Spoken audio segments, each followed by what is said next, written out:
kembali di Chelsea TV Indonesia. Kali ini Chelsea TV Indonesia akan mengabarkan secara spesial untuk kalian tentang berita terupdate seputar Chelsea yang tentunya tidak boleh kalian lewatkan. So, pastikan tonton sampai selesai ya Blues. Besarnya gaji Kai Havertz di Chelsea.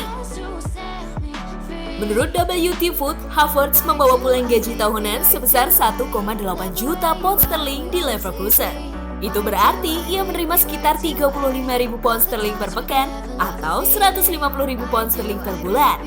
Awal bulan ini, pakar transfer Nicolas Kira mengklaim The Blues siap menawarkan kontrak 5 tahun yang sangat besar kepada pemain berusia 21 tahun itu senilai sekitar 7,2 juta pound sterling per tahun. Artinya, jika Kai Havertz berlabuh di Chelsea, dia akan mendapatkan gaji sebesar 600.000 pound sterling per bulan atau sekitar 150.000 pound sterling per pekan.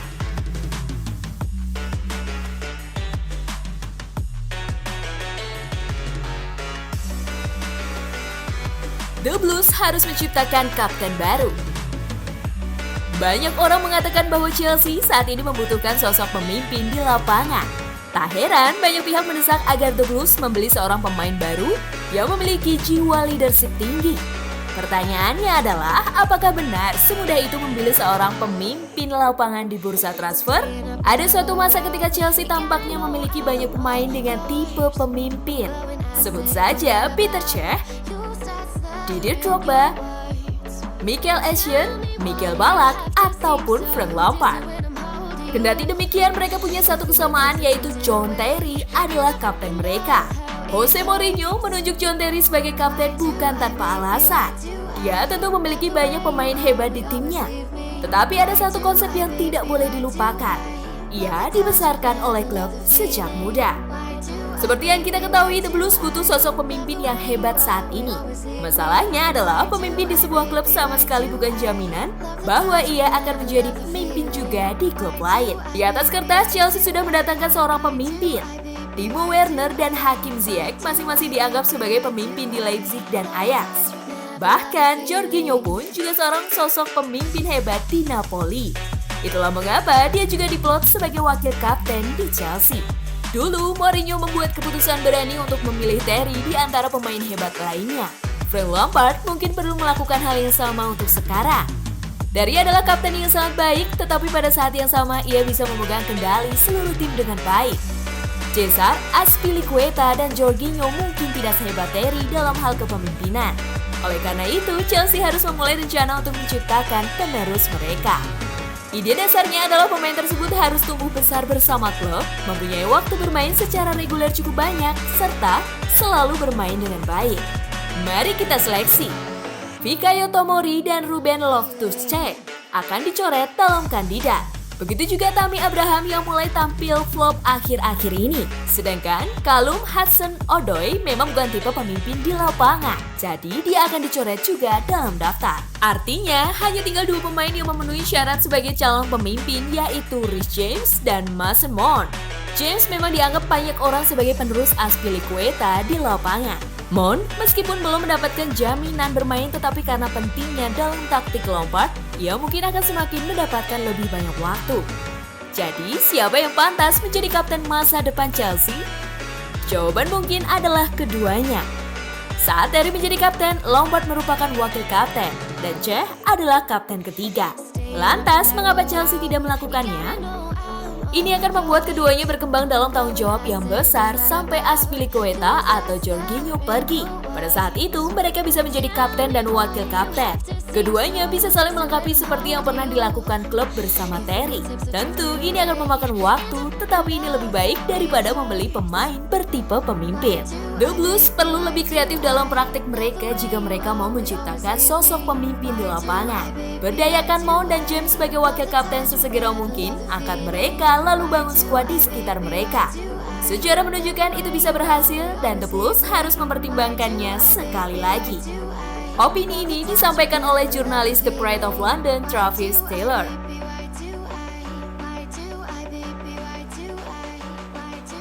The Blues masukkan 3 pemainnya dalam kesepakatan baru dengan West Ham. Seperti yang kita ketahui, Chelsea kabarnya tertarik untuk mendatangkan Declan Rice dari West Ham. Hanya saja mereka tampaknya tidak tertarik untuk melepasnya. Tetapi menurut laporan Football Insider, The Blues kabarnya mencoba menggoda West Ham kembali dengan penukaran salah satu atau lebih pemain The Blues seperti Fikayo Tomori, Kurt Zouma, dan Michy Batshuayi. Dengan imbalan Rice dalam kesepakatan baru mereka. Untuk Tomori, Chelsea ingin memberikan West Ham kontrak pinjaman selama 1 musim. Sedangkan untuk Batshuayi atau Zouma akan ditawarkan dengan kesepakatan permanen.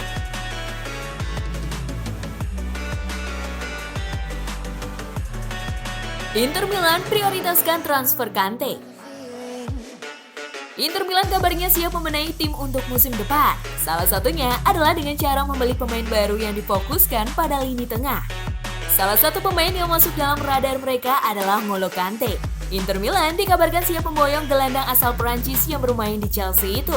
Bahkan menurut laporan Corriere dello Sport, Nerazzurri telah menempatkan Kante di barisan depan dari rencana mereka. Antonio Conte sudah tahu betul kualitas N'Golo Kante karena pernah bekerja sama di Chelsea. Hanya Chelsea tampaknya masih membentengi N'Golo Kante. Manajer Chelsea, Frank Lampard, dengan tegas mengatakan bahwa ia masih ingin mempertahankannya. The Blues tertarik pada bek muda River Plate, Luciano Vera. Menurut laporan Express, Chelsea adalah salah satu dari beberapa klub yang menunjukkan minat pada bek River Plate, Luciano Vera. Kabarnya, pemain timnas Argentina U17 tersebut ternyata juga dipantau Lyon dan juga Lazio. Tim London Barat telah menghabiskan dana yang besar di bursa transfer mendatang demi bisa bersaing dengan Manchester City dan Liverpool. Setelah membeli Hakim Ziyech, Timo Werner bahkan masih mencoba mendatangkan Kai Havertz, Chelsea ternyata tak lupa untuk terus melakukan investasi di sektor pemain muda. Vera sendiri telah membuat 14 penampilan untuk timnas Argentina U17 sebagai bek kanan dan bek kiri. Walaupun ia belum pernah membuat penampilan di tim senior River Plate, fakta itu tidak menghentikan minat dari tim-tim besar Eropa. The Blues sendiri menganggap Vera bisa menjadi investasi yang murah.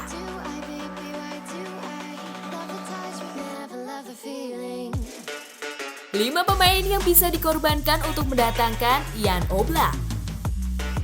Chelsea kabarnya ingin segera mendatangkan kiper Atletico Madrid Jan Oblak menyusul buruknya performa Kepa Arrizabalaga sepanjang musim. Hanya saja tim London Barat perlu mengeluarkan uang yang tidak sedikit untuk mendatangkan sang kiper ke Stamford Bridge karena Oblak sendiri punya klausul pelepasan senilai 103 juta pound sterling dalam kontraknya. Alhasil, jika The Blues benar-benar ingin mendatangkan sang kiper, mereka harus melepas beberapa pemainnya untuk mendanai transfer tersebut. Dihimpun dari Football London, berikut ini adalah nama-nama pemain yang mungkin akan dilepas demi mendatangkan Jan Oblak ke Stamford Bridge. Yang pertama, Kepa Arrizabalaga. Pilihan yang jelas adalah menjual Kepa untuk menghasilkan uang yang dibutuhkan untuk menandatangani Oblak. Kiper Spanyol tersebut telah mengalami performanya terus naik dan turun sepanjang musim bersama tim London Barat. Kepa didatangkan dengan harga sebesar 71,6 juta pound sterling dari Athletic Bilbao 2 musim lalu. Chelsea mungkin akan kesulitan untuk mendapatkan kembali uang sebanyak itu mengingat performanya yang terus turun.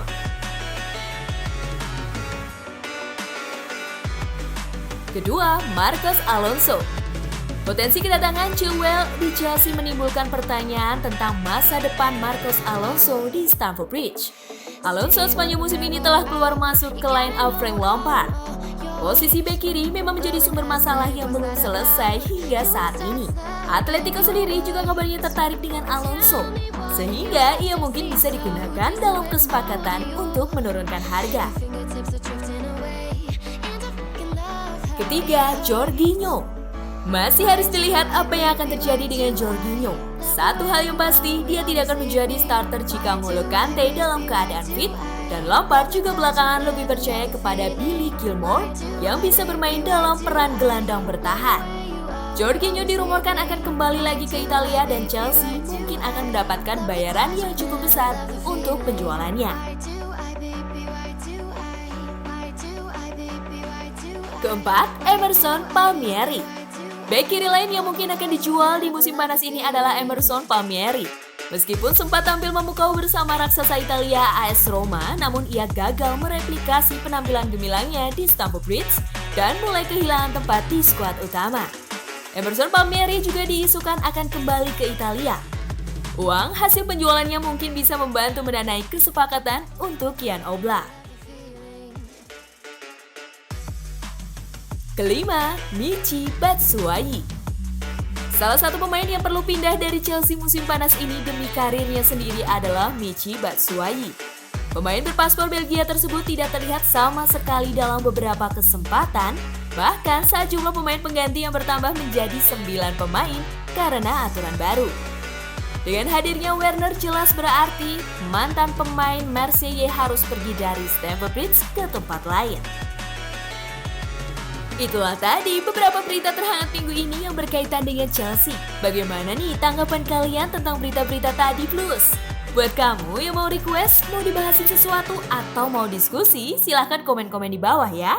Jangan lupa like, share, dan nyalakan lonceng notifikasi supaya kalian gak ketinggalan berita terupdate dari Chelsea TV Indonesia. As always, I will see you in the next video. Stay safe everyone!